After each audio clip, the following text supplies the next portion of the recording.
Hello, everybody, and welcome back to episode 35 of Jux and All Things Sports Podcast, presented by Always Boolin. If you're listening to us on YouTube, be sure to hit that sub button. We gained one from last week. We're up to 24. Drop a like on the video, leave a comment, give us those interactions. Come on, let's step up our game a little bit. If you're with us on Spotify, be sure to drop a review, hit the follow button so you get updated every time we drop a new episode.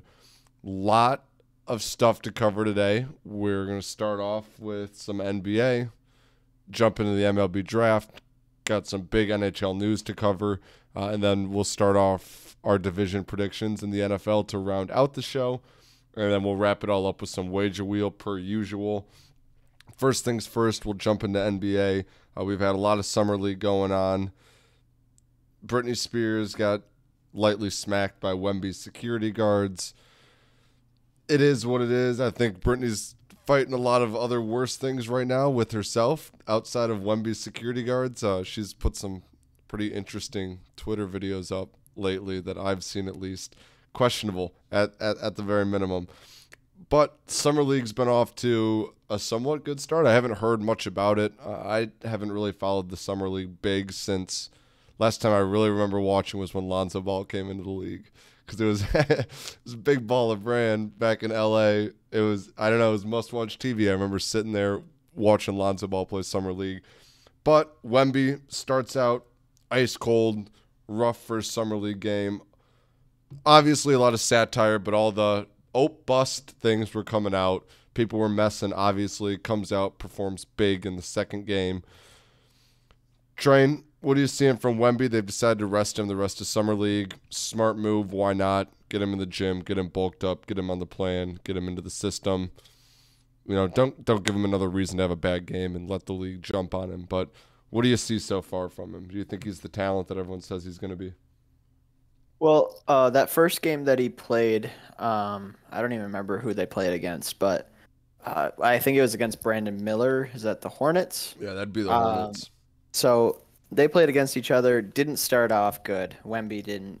And then he kind of just wasn't trying. It looked like he wasn't trying, if I had to be completely honest with you, in which case you could say I wasn't trying. It's Summer League kind of deal. He got postered and everything. Yeah, that first game kind of was telling in how he maybe like how he wasn't trying and he didn't care about it. So maybe that's a character kind of thing. I don't know. But that next game he played really well. I don't know who he was playing in that one though. 27 points, 12 rebounds, few blocks, Trailblazers. and shot a lot better. Okay, Trailblazers. Shot a lot better, and then after that, I believe he did say that European ball or whatever he specifically played in was a lot more physical than the NBA. Yeah, more aggressive. So I would imagine that NBA players are not going to like hearing that when he does start playing. And this might be a bold prediction, but I don't think he I don't think he does as well as people think he's going to do. I know he had an incredible game, second game, and now he's out for the rest of the Summer League. But man, everyone's gonna want to go for Wemby, and he's either gonna play like that first game he played in the Summer League or the second one, and I'm not gonna see any difference in between those two. He's either gonna try and do well, or he's not gonna try and say he wasn't trying and do bad. I think. I think the NBA is soft, and I do think it's softer in America than it is over in Europe. We've gotten softer, and I get it. And I'm not sitting here saying like bring back the '80s where we're throwing guys to the ground. Game's evolving, not in Europe. I mean, look at Chet Holmgren. He played in America, played in college, got busted up like almost immediately in the NBA. Wemby goes out and plays two pretty high-intensity Summer League games, no problems, seems fine, and even says, not aggressive enough. I agree with him. I think the European stage is more tough than what our college kids faced. Better competition? I don't know. But definitely higher toughness. They're playing against adult men over there. And then you come over and you play against these flashy TikTok kids that were raised in America. And it's European basketball is more physical. It's more aggressive. They're playing up against old dudes. You know, they're playing against career guys, ex-NBA players sometimes, guys who just weren't good enough to make it to the NBA barely. Whereas in college, you're facing one, maybe two, maybe one or two NBA talents on a roster if it's not one of the top 10 teams in the NBA. I mean, 60 guys get drafted every year. And of those 60, I don't even know how many actually end up making an active roster at the end of it. But I think he's going to come out and dominate. I don't think it'll necessarily be right away. I don't think his scoring numbers will be what some of the other rookies might put up this year. I think he's going to be a problem on the defensive end. I think he'll stay healthy all season long. I don't think it's going to necessarily make the Spurs contenders immediately. But I think he's going to be phenomenal. I do. I think, like you said, game one, he was like, oh, yeah, whatever. And then all the hate came out. I was like, oh, and so I have to show them, huh? So then I think he came out and showed them, and the Spurs were like, I think he should have just started doing that immediately. Why? Well, I mean, it's like summer league. Why play summer league if you're not going to play basketball? It's just you're the number one pick, consensus. It's summer league, man. It's like, you know. I don't know my history of summer leagues and number one picks, but have all number one picks always played at least a game or two? Or if some completely skipped it out in its entirety? Most of them normally play a little bit. But also it's like, why am I going to go out there and risk hurting myself doing something dumb just to try to impress some, like the front office knows, you know, that, I don't know. I don't think he's got anything to worry about. I think he'll be phenomenal. Kick it over to the Pistons. It's summer league. Let's talk Pistons. What about them, Train? What do you got for me? Well, they're 2-1, and it's a team that's like so young. So the first game we did have Jalen Duren and James Wiseman out there, and the second game as well. Also had our first round pick, Sarah Thompson out there. His twin, Amen Thompson, injured. So my fuck the Rockets, dude. Fuck the Rockets. My little spiel about being the worst twin cannot really have any reference now if he's not playing. But I think Asar is playing pretty well. I never really bashed on him. All I said bad was the fact that to this point in his life, he was the worst twin. And we weren't exactly happy when we drafted him. No really reason why other than not really knowing his game that much. I try to watch these games. It looks like we started off strong, beat the Magic game 1, lost the Rockets game 2, and then we just beat the Raptors last night. We were down 17 points last night. I watched the rest of that game last night. So Duren is no longer playing, obviously. But I think what we got to talk about is Asar himself. Man stacks his stats. He's phenomenal, dude. Like all around, rebounds, points, assists, blocks, steals. I mean, he had 7 turnovers last night, but along with him, you liked Sasser, our second round pick, I believe. Late first. Right? We moved up into the first to get him. Oh, okay. You liked him, and he's been playing all right.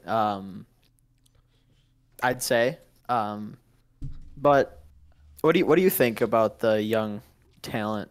I mean, that's actually playing. Duren and Wiseman obviously are not playing anymore. They dominated in the first couple games. But with watching it now, it's like I don't even know who these people are. It's weird. Yeah, and that's why I'm on the ship of, you know, if you're Wemby, like whatever. This is more so a tryout for those guys who are trying to make a 12-man, 15-man roster. Some of them just trying to get an invite to the G League team. So that's, you know, you get these guys out there to get them some reps, and then, all right, enough's enough. But Asar Thompson, we're raised, I mean, we look at points per game so much all the time because we like points. Points are fun. It's easy to look at. Someone gets 30, it's easy to say, yeah, that's a good game. One of the best glue guys for a team, though, is Draymond Green, and sometimes they're lucky if he gets 10 points. But he will get 10 rebounds, 10 assists, some blocks, some steals.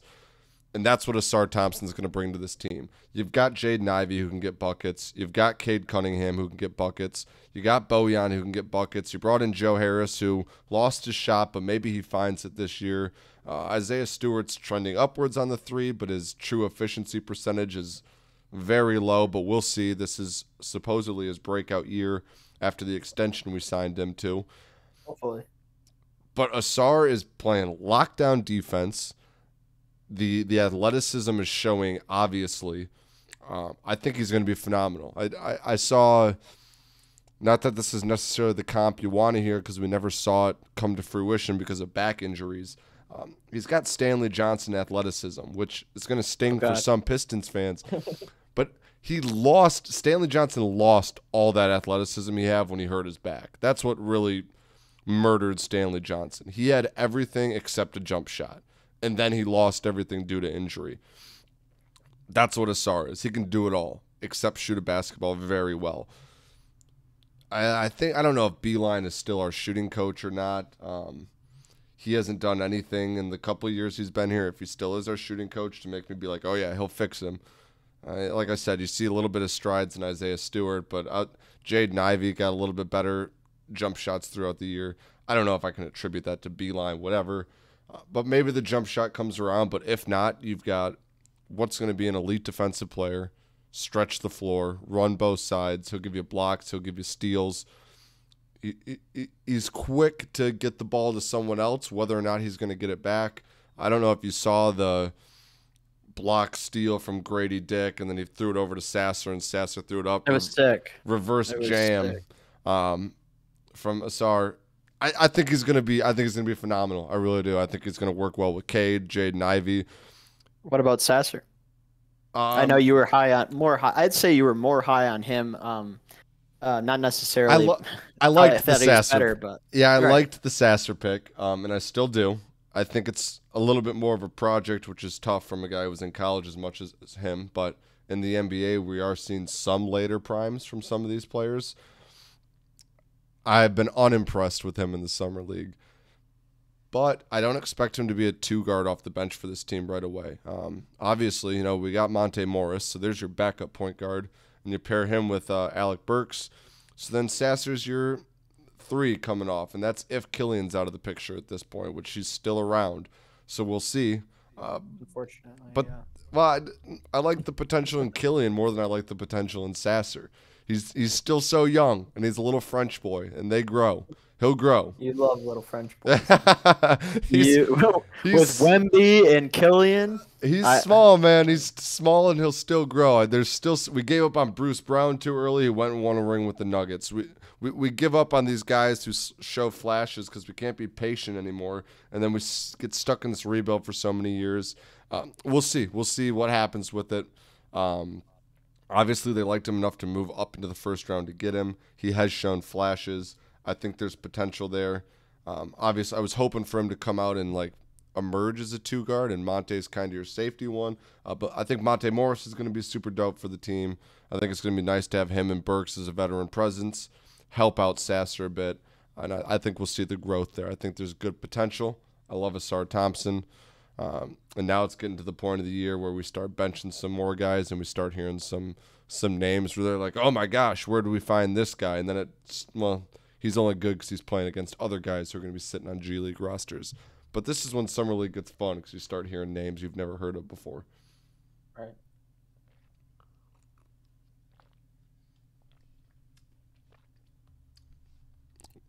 You got anything else on the NBA? The NBA unveils the tournament. The NBA Cup. I had no idea it was even a thing before it was revealed to be a thing.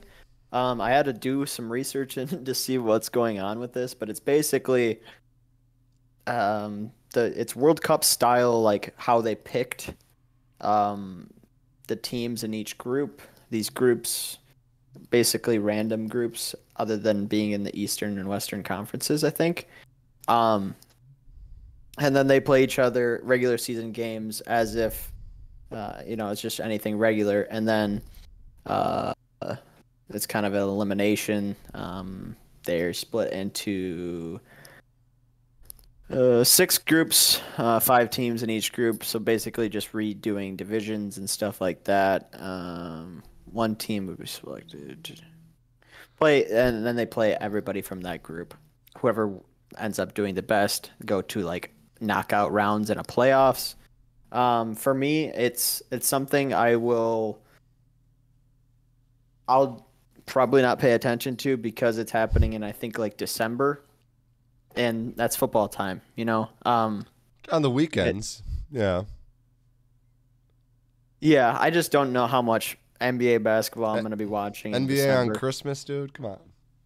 Like, okay, don't give me shit if you're not going to be watching it. So, I mean, Pistons maybe are in it'll playoff make position. I'll be watching. Oh, okay, all right. If the all right, we have to make something. When? I don't know. What do you think about it? I really don't. I don't have anything other than the fact that I'll probably forget about this whole thing, up until like it's in like the World Cup championship, and I think that's how they're going to act as though.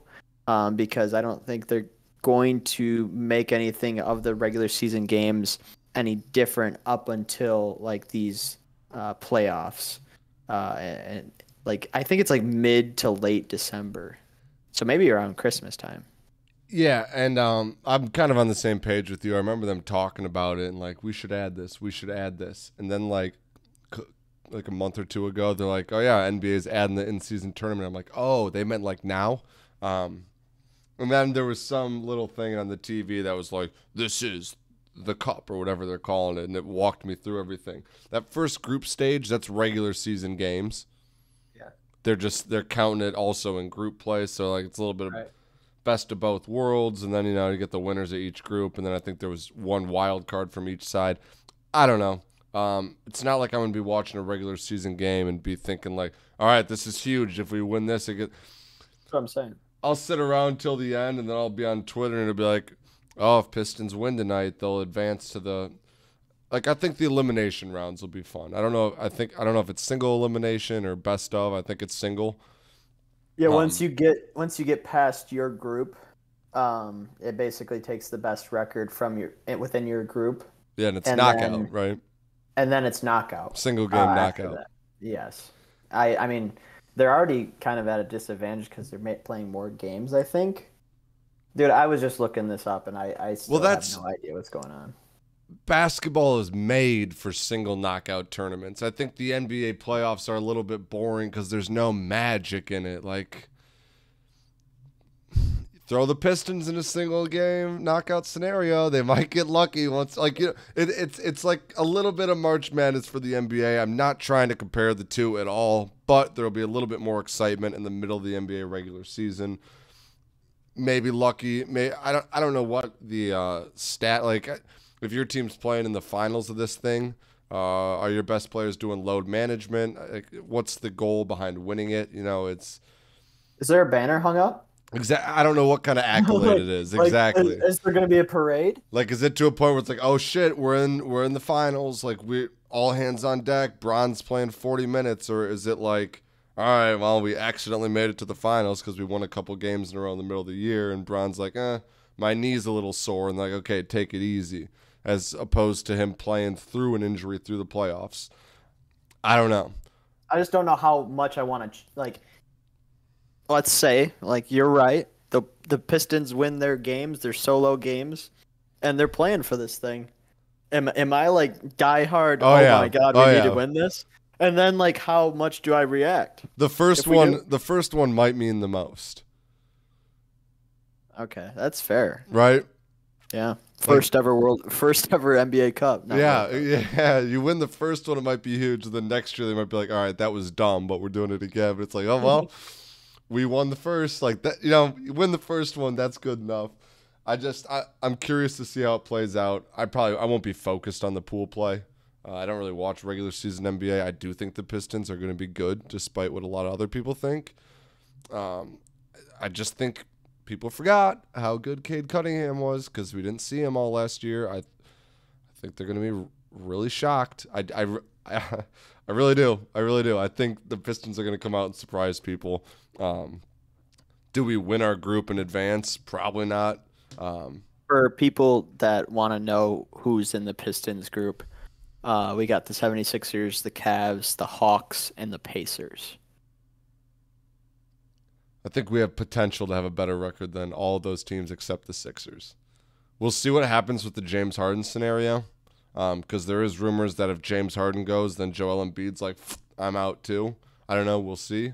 The Cavs played pretty well last year.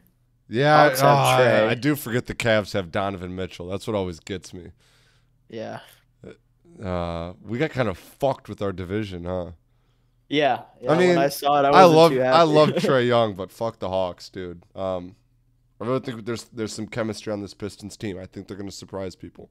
Cade's that guy, and I think people forgot that. I think so too. Asar can guard anybody who's below a superstar level, I believe.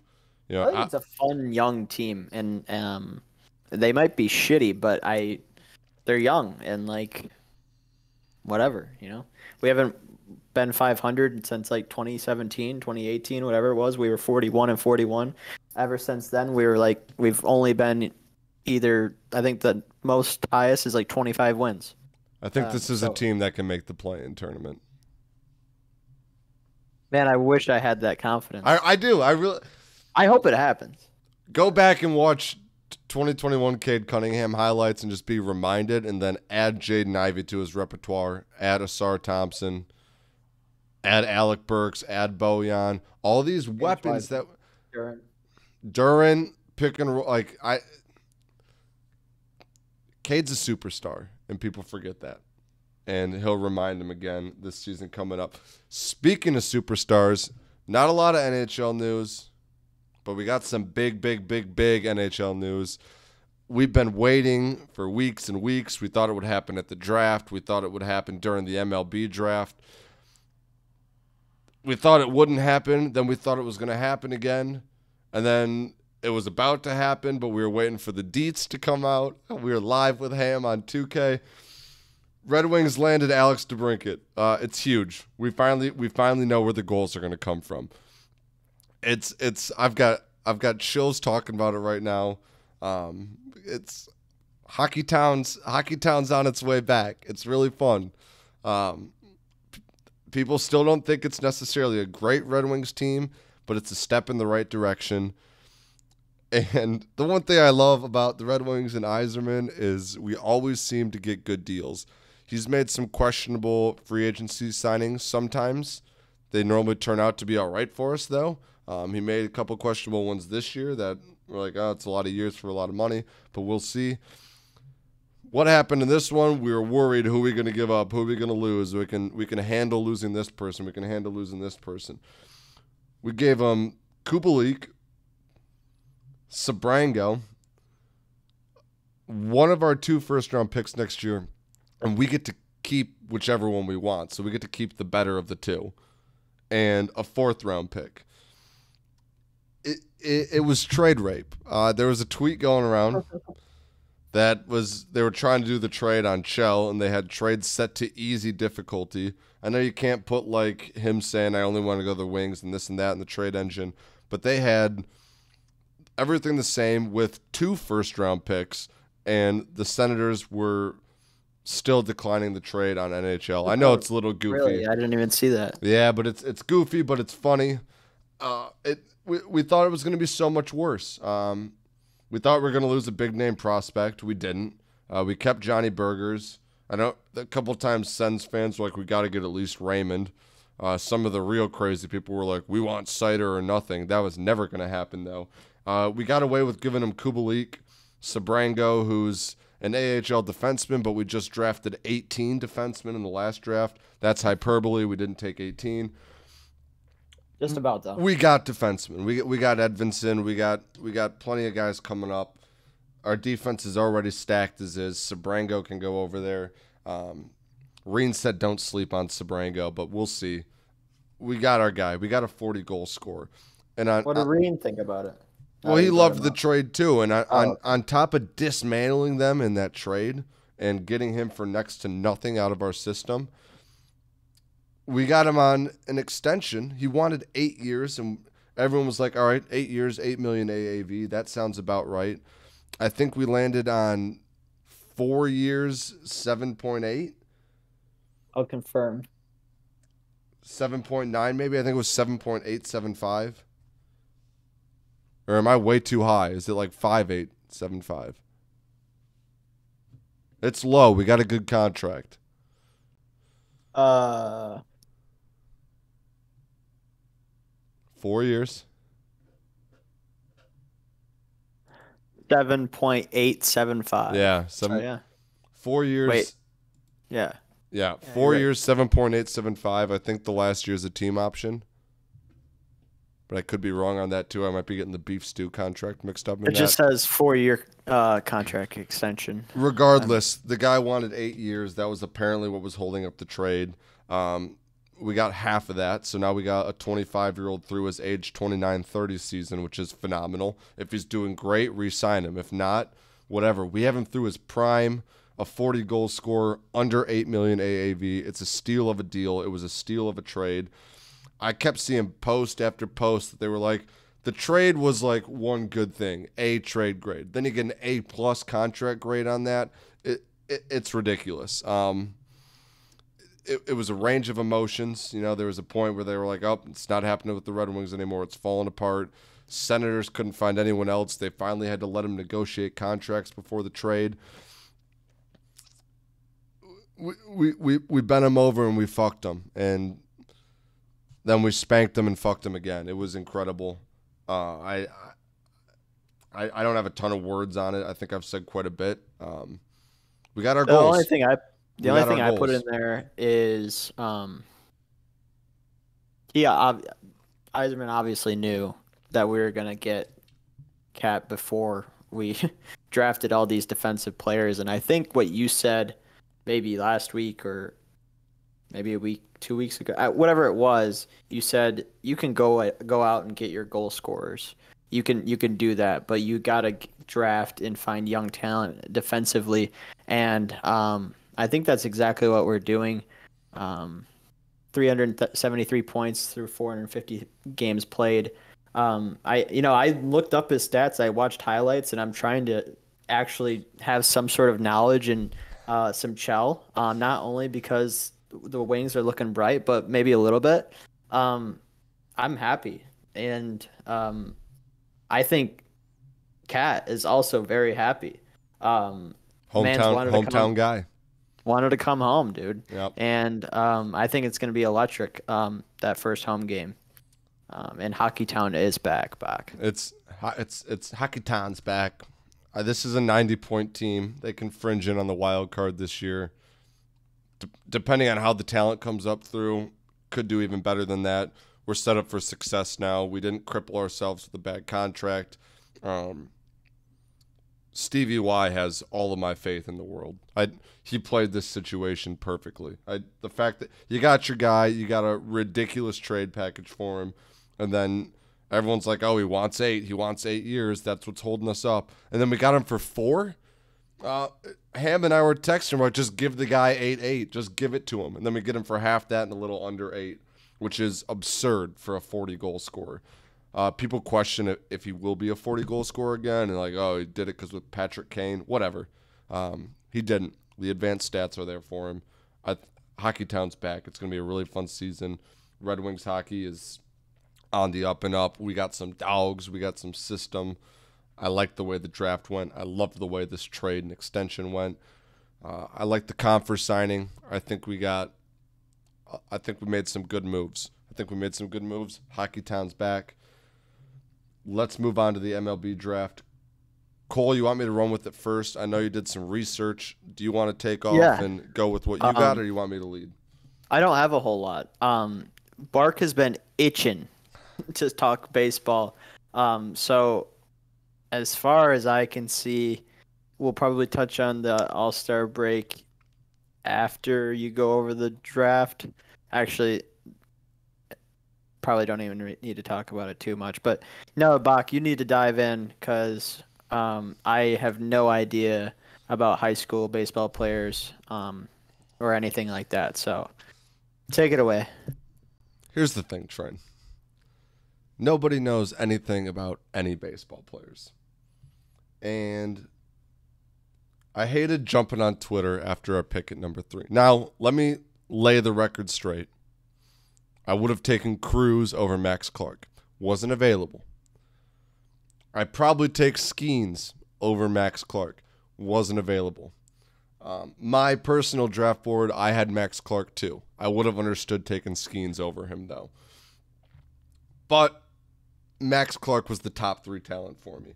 And I hated jumping on Twitter after this, and everyone's like, "Oh, I don't hate the Max Clark pick. The potential's there. But why don't you just take the safe thing and Wyatt Langford, the guy who's MLB ready? He can already..." No, I'm fucking sick of it. Worked with Torque. Yeah, Torque was the 1-1. Can't miss. He'll be in the MLB, ready to go. 300 average, 40 bombs. Sure thing. Can't miss. Accelerates a rebuild. You don't have to wait for him. We still waited 2 years. Granted, he lost a year, half year to COVID. Then he came up and struggled last year. Struggling this year. Showing growth potential, but he's not. He wasn't a sure thing. He was as sure thing as you can get, and he wasn't a sure thing. So Wyatt Langford was not Torkelson's sure thing in the scouting reports. Now, there were people saying, safe pick, good bat, good power. Might not have the speed to be a full-time center fielder. Red flag number 1. Don't want to draft a guy who plays center field who's not going to end up in center field, because corner outfield is reserved for your Juan Sotos of the world. So if you're not mashing like Juan Soto, I don't want you in left field. I certainly don't want to waste pick 3 on you, especially when I can get a 70 grade speed center fielder with elite bat-to-ball skills. And everyone goes, "Oh, the power's not there. The power's not there. It's risky for a high schooler." It's risky anywhere. It was risky taking Torque 1-1, and he was as sure thing as you could get. And he's hitting like 220 with 12 bombs right now at the break. So I don't want to hear about sure things, safe bets, accelerated rebuilds. Our last 2 great prospects, Riley Green, high school prospect, took him 5th overall. Nowhere near rated the way Max Clark is. When we drafted Riley Green, he was not the kind of prospect Max Clark is. 3 years minors to pros. Colt Keith, like a 2nd or 3rd round pick, high school prospect, knocking on the door of the majors, hitting like 350 in AAA right now. High school prospect, 3 years. This is his 3rd year right now. He's knocking on the MLB door. So I'm sick of these people going, "Oh, we got to wait 6 years." This isn't pick 25. We took a high school guy who's got raw tools and we're looking to do. He's got them. We just have to grow him into them. It's a new system. It's not the Alavila system. It's a new GM, new development system. We got Riley Green through it. We got Colt Keith through it. Both high school guys, both 3-year projects. Langford's not going to be up in less than 2 years. Now, he might go hit the cover off the ball for the Rangers now because that's just typically our luck. But he also might suck because he's a slow, white power hitter in college, which is exactly what Torkelson was. And he was a can't-miss 1-1. And he missed. Maybe, like, at this point, you're hoping Torkelson hits 250, 25 bombs. I'll take that. But that's not what the scouts were saying. And Max Clark has the potential to be Corbin Carroll, who's hitting like 300 with 10 bombs right now. Trying to think who his other comp has been, but he's got the tools. He's got everything except power. And when you're drafting a high school bat, it's an 18-year-old kid. He might not have even hit puberty yet. Put him in the weight room. You can build power. You can't. It's really tough to build hand-eye coordination. It's really tough to build bat speed. Really tough to build bat to ball. It's a phenomenal pick. It was a 5-tool guy with a low power tool. Not even low. I think it was still 50 graded on the 2080 scale, which is dumb why baseball uses that. I don't know why, but it is 70 on the 2080 scale for speed. He's going to stick in center field, above average defender. Mookie Betts is another comp we were getting on him. Mookie Betts doesn't have ridiculous power. He didn't have ridiculous power coming up through the system. He got 26 bombs this year. Because you don't really need power. If you put your bat on the sweet spot of a 99-mile-per-hour fastball, it's going to go out of the park. Max Clark didn't face that many 99-mile-per-hour fastballs in high school. So I don't know the MLB draft or how it works a little as much as I know like the NFL draft. When you're drafting a position, do you look? I don't think it's more of a position need, but more of a position value. And what is like the highest value? Or I could be completely wrong, and we need outfielders, but it looks like we took an outfielder, shortstop, second base, first 3 picks. Is that saying that we need those positions the most, or those guys to us were the best available, or those positions in baseball are the highest value? It's tough because, you're talking best case scenario. Like, if your guy's elite and he shows elite talent right away, it's still normally 1 to 2 years before they hit the pros. If they're like Mike Trout, Bryce Harper-esque. If they're anything just a little bit below that, it's about 3 to 4 years. Some of them 5 to 6. It's so hard to know what your team needs are going to be 3 years out. I'm a big fan of you take the best player available. You take the guy with the most tools. That's why I love Max Clark. If you want positional value-wise, it depends. You don't take a left-handed pitcher just because he's a left-handed pitcher and they're worth it. But if there was a lights-out college left-handed flamethrower, it's about as valuable as you can get. A lefty who chucks. So he's like the quarterback. Yeah. Elite hitting shortstops who also have the defensive ability to stick at shortstop in the MLB. Also a big one. Kevin McGonigal, an elite shortstop. They project that he can stay at short, which is nice. He might slide over to second or third. But I love McGonigal because, again, elite bat-to-ball skills, sleeping on his power. 18-year-old out of high school, though. You can always build muscle. You can't build hand-eye coordination. Not as easily as you can put on muscle. But I liked our McGonigal pick in the compensation round. Another high school player. And the way we've been developing guys, give me the high school bats. Give me the younger guys. Let them develop. I don't want a 25-year-old Langford coming up and being like Tyler Nevin was this year. Maybe that's harsh to Langford. I don't know. I'm done drafting slow white guys in baseball. Give me the guy with the 70-speed tool. That being said, I think we had a different thing open. I didn't have my draft board open. Nebraska, Max Anderson. Yes, Max Anderson after that. Another guy who he hit for a good average in the Big Ten. First to 100 hits in the Big Ten this year. Kind of a safe pick. I think he'll be a guy who hovers at that AA, AAA level. Maybe you bring him up. He's the guy you know a little bit more of what you're going to get. He's high average, low power guy, but he's a 3-year college player, so I don't know if the power is going to come around on him. But I like it. Paul Wilson, we'll see. Carson Rucker, people love him. I don't know too much on him. They think he's going to be a good pick. Bennett Lee, I think, was a throwaway pick. Jaden Ham from mid-Tennessee, also a throwaway pick. The way the draft works, you try to save up the slot money so you can get guys later and throw more bonus money at them to not go to college. Yank Diaz, you messaged me about this guy. You said he was going to be a stud. I'm curious what kind of research you did on him because I couldn't find much when I looked him up. But I'm fully with you, Train. I think he's going to be a stud. What do you got on Yank Diaz? Well, I was obviously putting together this outline, and I'm like, what the fuck is this guy? Is he a pitcher or what is he? The dude does both. Yeah. And he rakes. Which is common in high school. School.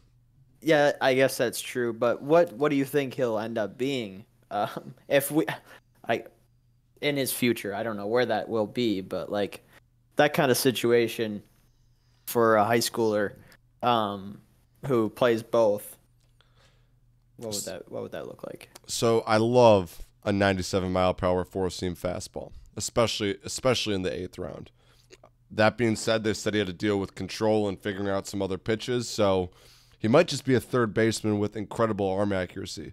Because Okay. the reports I saw said if he can't figure that out, he'll at least mash baseballs. Yeah. I don't know. I don't know how many of our listeners know who Miguel Sano is. He was a third baseman for the Twins. He's bounced around a lot. He's one of those guys who might hit 150 in a season, but if his bat touches the ball, it's going to leave the ballpark. That might be who this guy is in the 8th round, so I think that'd be fun. I think it's a fun guy to watch. What I think will happen is they'll try him out as a pitcher first, let him get some cuts. If they see something as a high schooler, they're going to take away his at-bats. If they think they can turn him into a pitcher. Shohei Ohtani's got a lot of people looking at some of these players and like, oh, he can hit in college. He can hit 300. Hitting 300 in college is a little bit different than hitting 300 in the Japanese league. It's really hard to be a two-way player. There's been some good two-way prospects to go into the draft, and it doesn't take organizations long to be like, yeah, we really want to focus on developing your pitching. If they need to develop something, they're going to pick whichever one they think they can develop easier and do that.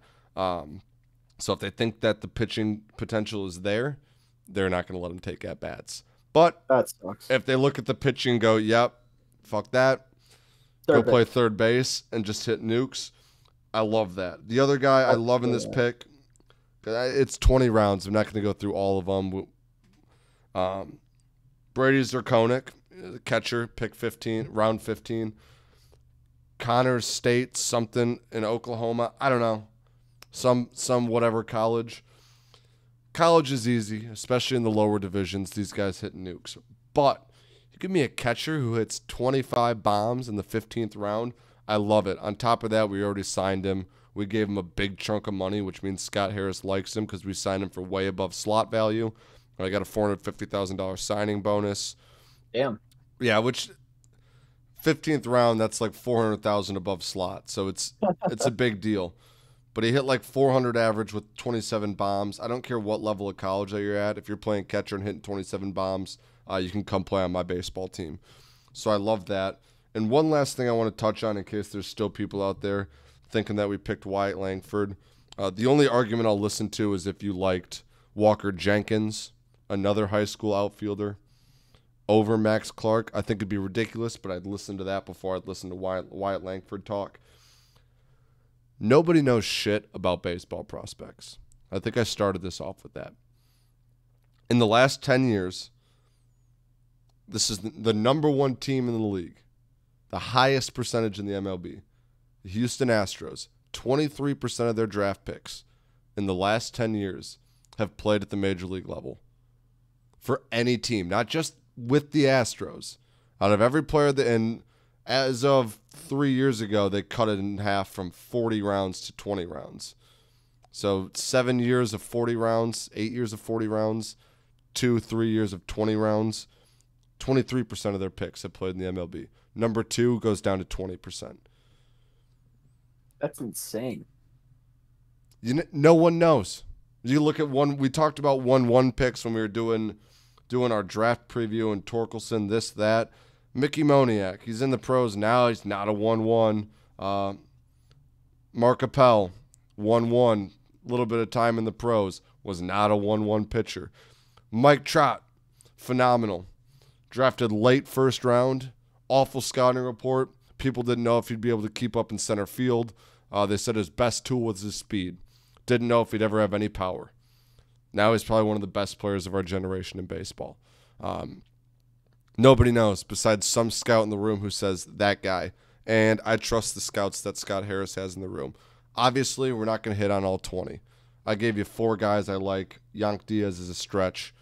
I love McGonigal. I love Max Clark. And I love Zerkonik. I really think he's going to be something. 23%, number one team in the MLB.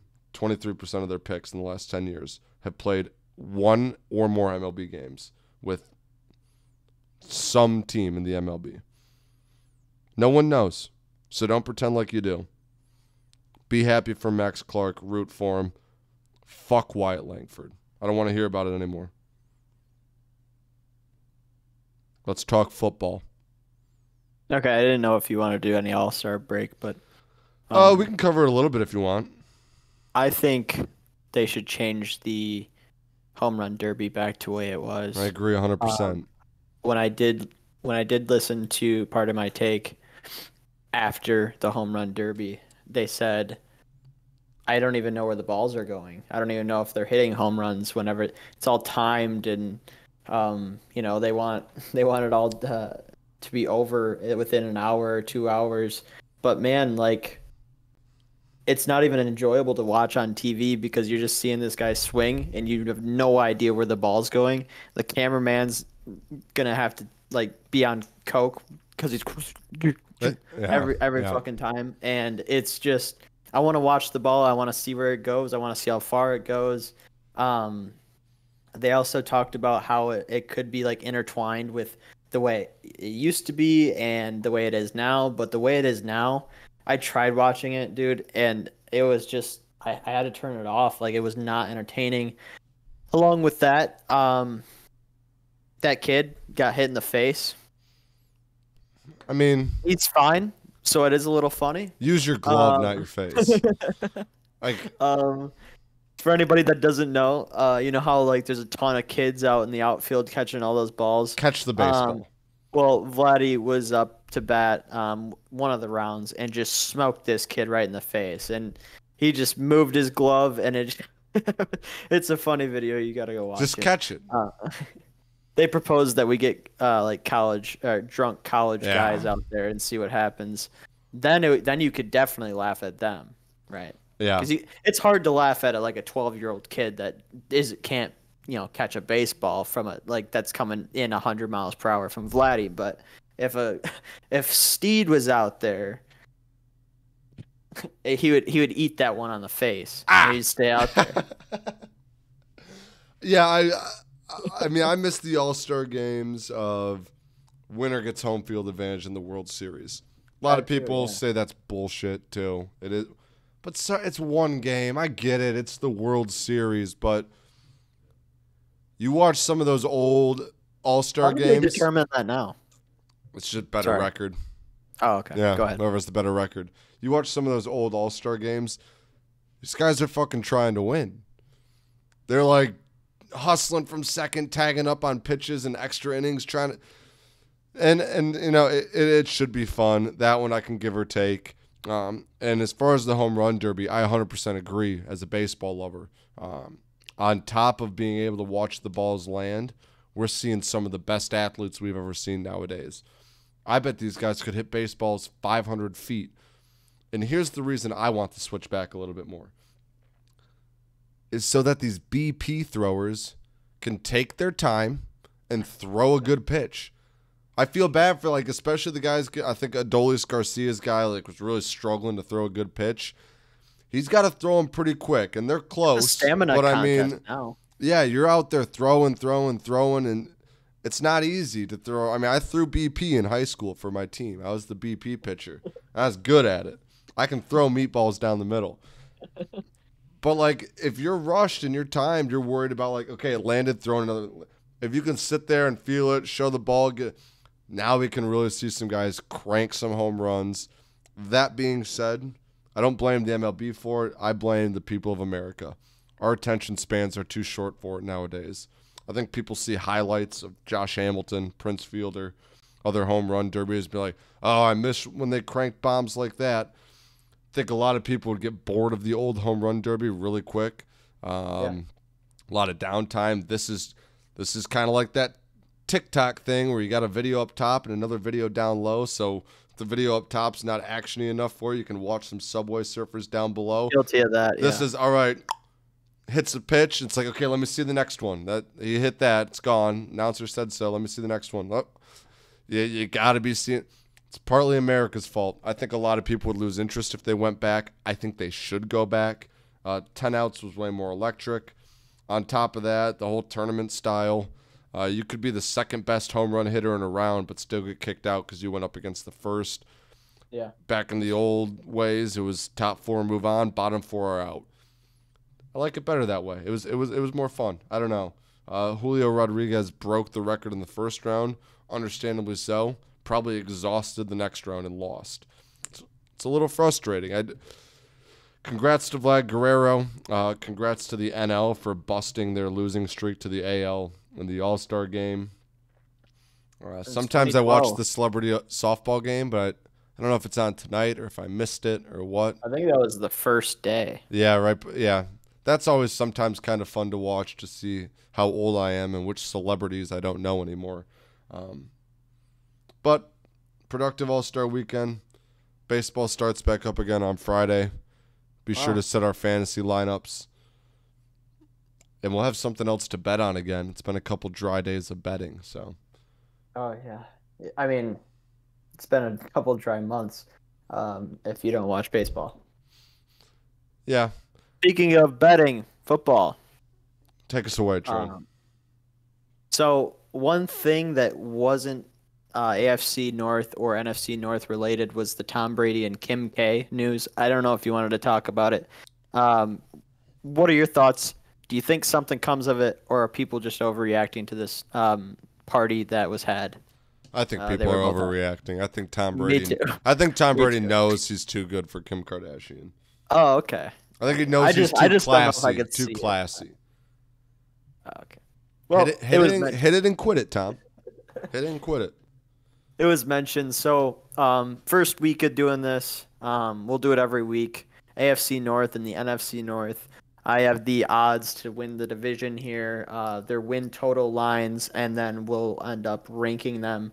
I'd say I know quite a little bit more than Bach in football. It's kind of like his baseball. Actually, he probably knows more football than I know baseball, but so he's kind of probably taking guesses as divided.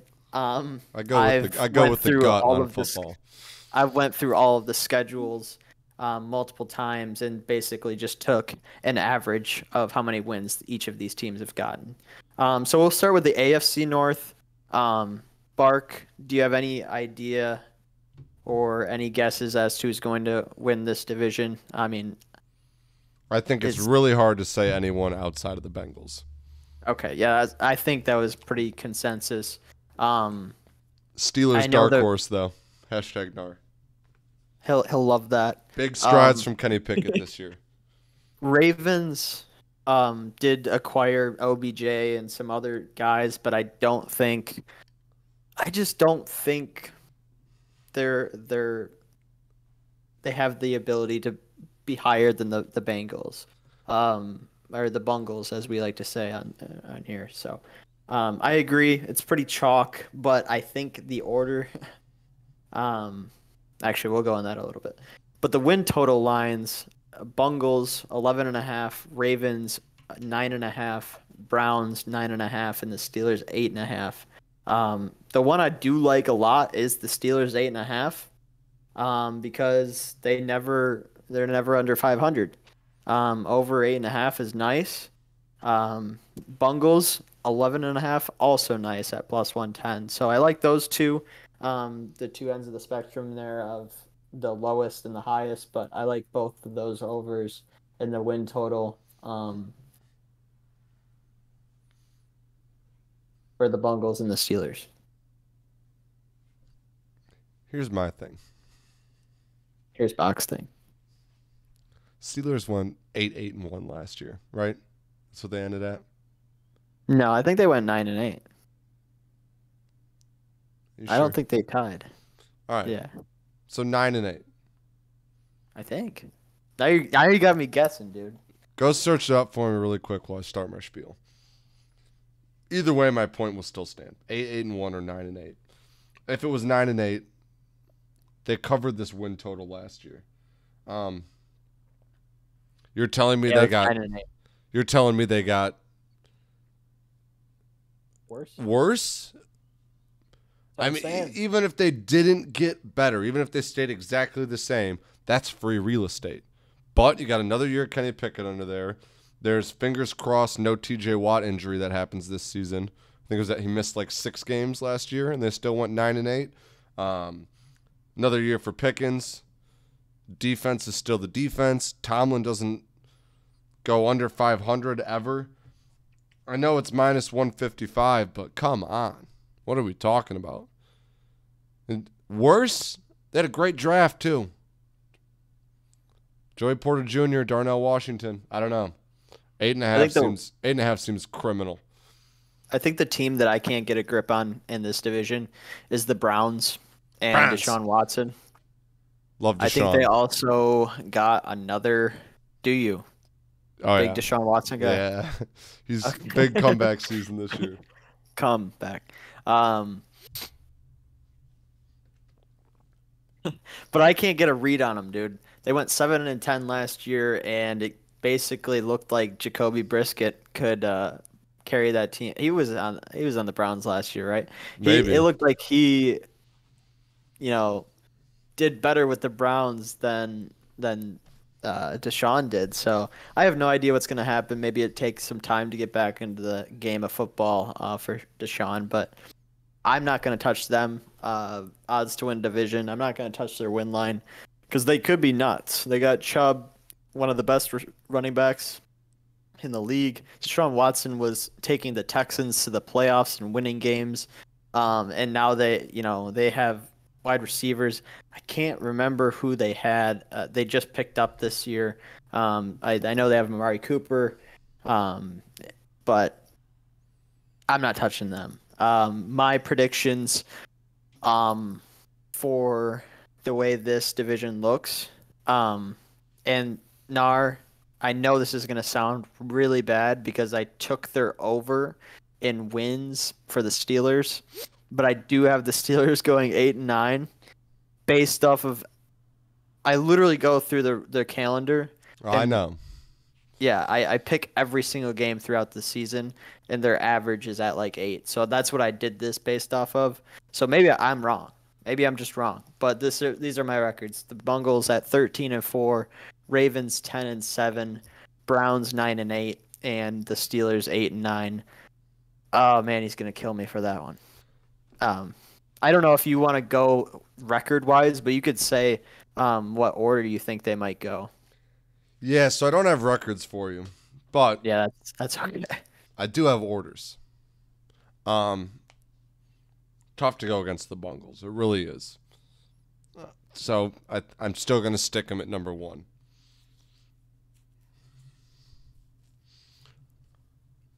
Are you going to make Nar happy? I don't know. I don't know. I don't know if I'd put them 2 if it weren't for the sake of making Nar happy. I'm really in on the Browns this season. But Deshaun Watson never faced TJ Watt in the AFC South. Probably played him once last year, right? Maybe. Maybe. I don't think the Jags played the Browns last year. The Jags? I don't know what I'm talking about, dude. Maybe they won then. I don't know. I think the Steelers are a good football team. And I'm going to put them at 2. I'm going to put the Browns at 3. I'm going to put the Ravens in 4th. Here's why. I don't think Lamar Jackson's going to be the problem. I'm a Lamar Jackson stan. I think he's going to have a good year. But I think he's going to have to do quite literally everything. I think Mark Andrews will bail him out. I think John Harbaugh, defensive coach and a historically good Ravens defense, takes a big step back next year and are way weaker in a juggernaut division. And I don't know why. This is just I go with my gut when it comes to the NFL. It doesn't always work, but it does sometimes. I think it's going to be a locker room mess for the Ravens this year. I don't know why. I just think it will be. Bengals, Steelers, Browns, Ravens. I mean, imagine. I think the Ravens implode a little bit this year. I do. All right, we save best for last. NFC North. We basically went over it when we did early schedule predictions for the Lions and the Jags and everything. But The Lions' odds to win the division are at the top. Like we mentioned, I think last week, Lions plus 130, Vikings plus 250, Bears plus 425, and the Packers at the bottom plus 475. Now, I do these schedules, and I do pick wins and losses over every single one of these teams. So obviously, my predictions are very biased in this division, and I don't even know if I can if I want to say the records behind each of the If you the don't, rankings. I'm going to. Oh man! All right. Well, the win total. We'll go through the win total. I already have the Lions to win the division. I have them win the. I have their win total over. I have them to win the NFC. I have them everything, and I do it every year. But I won't probably talk a whole lot other than the Lions. I'm not taking any other team's win total in this division. I'm not taking any of the other teams' odds to win the division. So, Bark, do you have anything before we get into the predictions of the NFC North? I think it's the Lions' division to lose. I think them and the Vikings are comparable on offense. And on the defensive side of the ball, I think the Lions are better defensively pretty easily. So I think in a 9.5 win total and an 8.5 win total, got to take the Lions to win the division. I don't think you win a division without getting at least 9 wins. Well, the Bucks did it last year, but I know. And carry on. AFC South guy, 9-8. Yeah. Historically decent division, though. I think the Vikings will put up a fight. Defense isn't there, though. I'm probably going to get murdered for Lions fans. I was a Lions fan for too long to think like, oh, yeah, 9.5. That's a safe bet. I like the Packers win total at 7.5. Could see them going 8-9. I think Jordan Love might be him. Another shitty defense, though. I don't know if anyone's got a good defense in this division besides you think, maybe the Lions. The Bears under 7.5 wins would be? Yeah. Is that crazy? No, you should hammer that. The Bears suck, dude. Okay. The Bears it's fucking just suck. biased. No, it's not. Fucking Justin Fields stinks. Okay. Bears receivers stink. Offensive line stinks. Defense, nothing. Fuck them. Except for the linebackers. That's about it. The linebacker? The linebacker, yeah.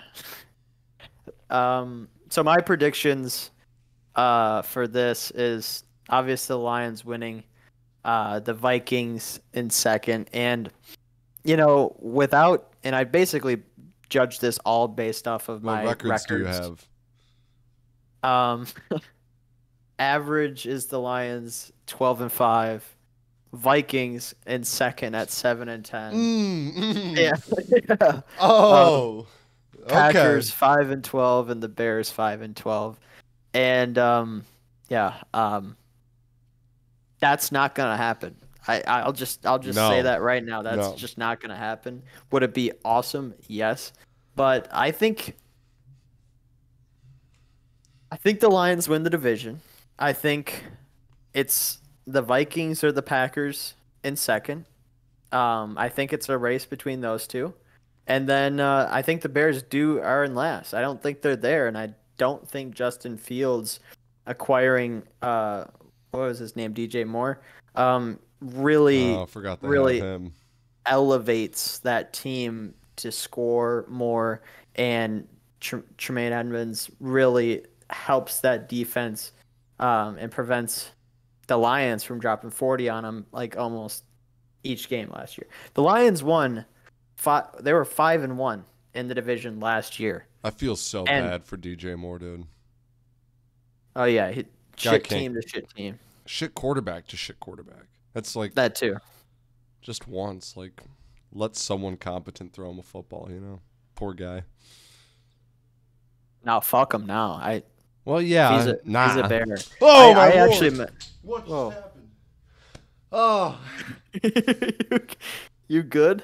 Yeah, I thought Shu was jumping and attacking me. It was just Reen's golf clubs falling out of nowhere. Did Why you don't you go see on that? go on YouTube and It's go on watch Spotify Bart? too, man. The Yeah, video's yeah. on Spotify. Oh yeah, rewind real quick and see Bart have damn near a heart attack. All right, Oh man. back to our Oh, regularly scheduled program. Shu's tripping now.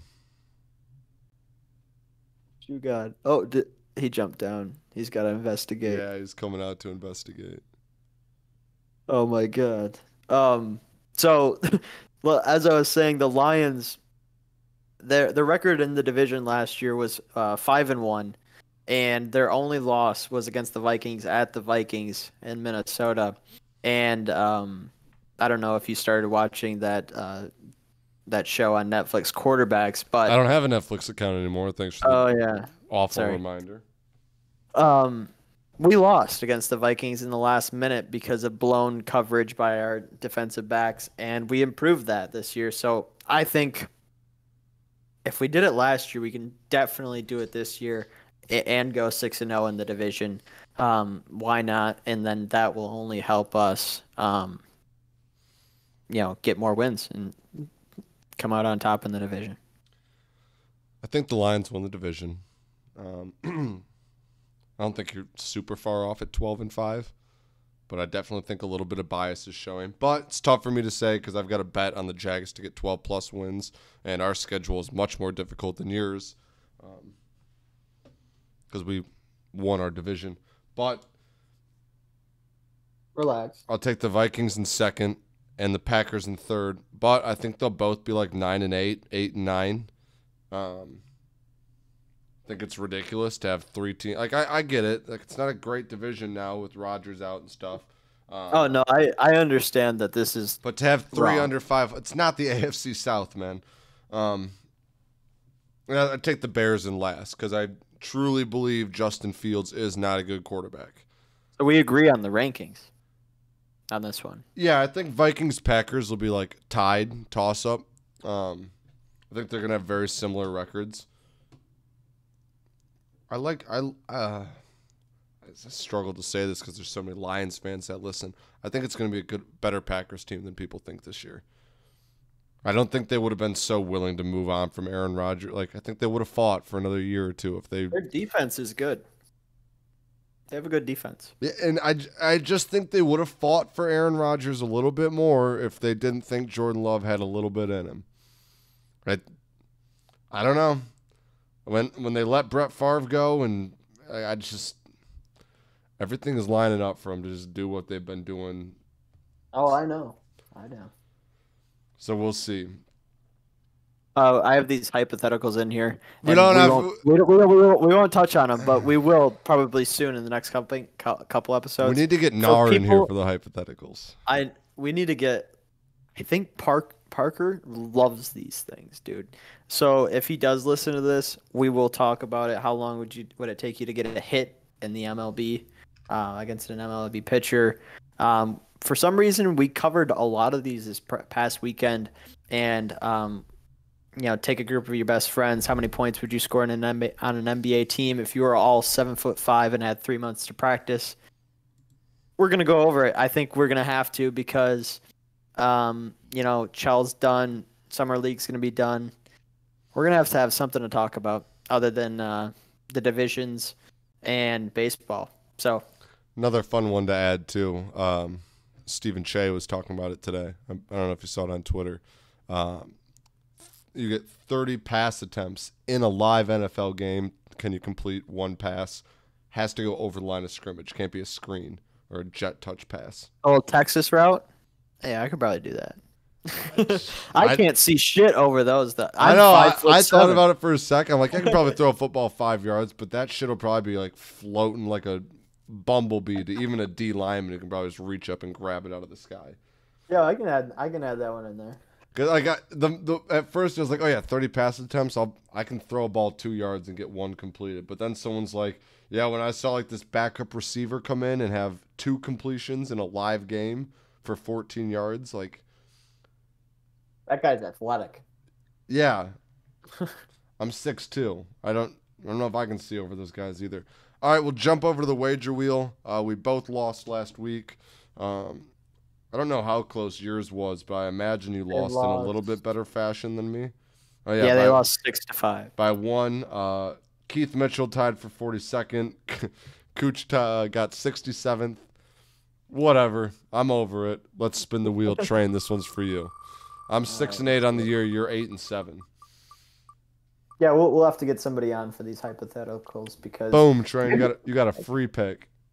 Oh, let's go. And MLB's back tomorrow, You know what? For which the is fuck good. of it. Now that I think about it, or else we would have had nothing to bet on if we did But For the fuck of it. Um, NFL future. It's free, right? yeah, we'll just have to wait for a long. By the time it That's pays off, fair. you'll probably forget you made the bet on the podcast. That's That's fair. always my Let's see if problem. I can. Like when Yeah. Ham picked a future a dozen podcasts ago, I don't even know if we ever revisited that. I've got MLB away money line. So Oh, I don't know. You exactly get what a I free had last pick. week. You can go golf with it, like top 10, top 5. It's true. Maybe some tennis is going on. You can do anything on MLB. Would it be sick to do Pistons money line in a No, summer league it's a game? free pick, man. It's a free pick. They're going against a Wemby-less Spurs team. This drink is awful. What is it? I don't even remember it, but it's got like a agave in it or something like that, or guava, just guava something, watermelon guava. I don't know. Where are you getting it from? Wait, My fridge. you said you forgot what it was. Why was it in your fridge and you don't know what it I is? don't know. I got it an hour and 11 minutes ago. I don't Oh remember the wow, we're really name. over time then today. Yeah, we're about 11 minutes and we're about 12 minutes over time. Away money line. Root doot doot to do. That's tough not to take. Hold on, I'm gonna FaceTime Ham and I'm gonna get a top 10 golfer. Um.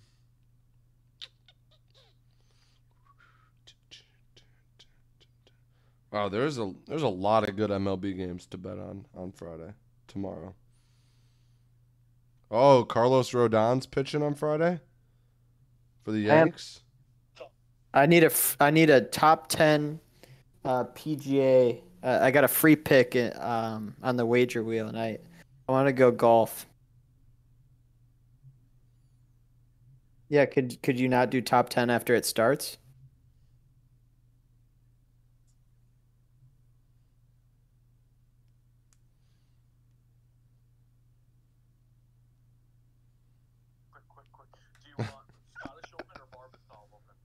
Scottish.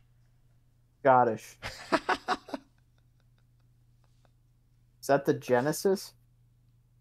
Nice. Oh yeah, I can. DraftKings.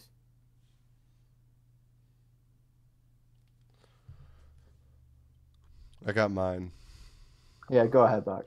I got you, Darvish, and the Padres minus 115 against the Phillies tomorrow. Christopher Sanchez on the bump for the Phillies. Padres are slow, but coming out of the All-Star break. Give me Mr. Consistency, you, Darvish, on the road against the Phillies. Fuck them. It's too good to pass up. A lot of good games on the docket tomorrow, though. Erod's pitching for the Tigres. Rodon's pitching for the Yankees. Should be good. Should be good. I gotta make sure Erod's in. Yeah. Carol Hat. Carol.